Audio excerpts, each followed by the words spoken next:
25শে December যীশু খ্রিস্টের জন্মদিনে পুকুরের পাড়ে গিয়ে মদ মাংস ফিস্টি করে খাচ্ছে।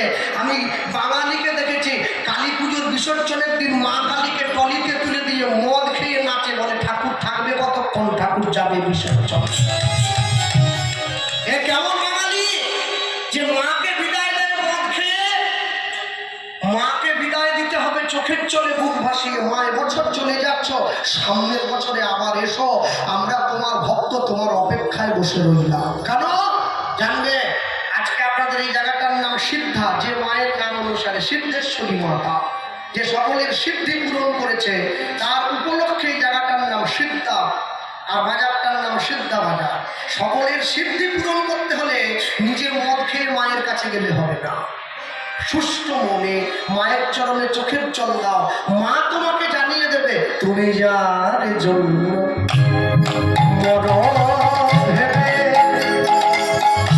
ভাবো সে কি তোমার সঙ্গে যাবে। তুমি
নাবিক তো মূর্খ আর পণ্ডিত তো শিক্ষিত।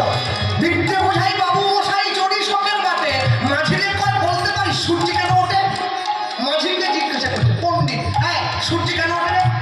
মাঝি বলছে বাবু আমি তো স্কুলের দরজা দেখিনি বাবু, কি করে বলতে? হ্যাঁ বলতে পারি জোয়ার ভাটা কেন হয়?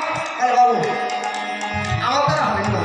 বলতে পারিস সন্তান কেমন জন্ম হয়? বল। আমার 3টে ছেলে 2 মেয়ে হয়ে গেছে, আর বলতে পারবে। পণ্ডিত বলছে যার জীবনে শিক্ষা নেই তার জীবনের 12 আনাই বৃথা, তার জীবনে 12 আনা বৃথা। মাঝি তখন নিচের দিকে মুখ করে ঠস ঠস করে টপ টপ করে চোখের জল পড়ছে। ভগবানকে বলছে প্রভু আমার শিক্ষা নেই বলে আজকে পণ্ডিত আমায় কত ছোট কথা বলছে।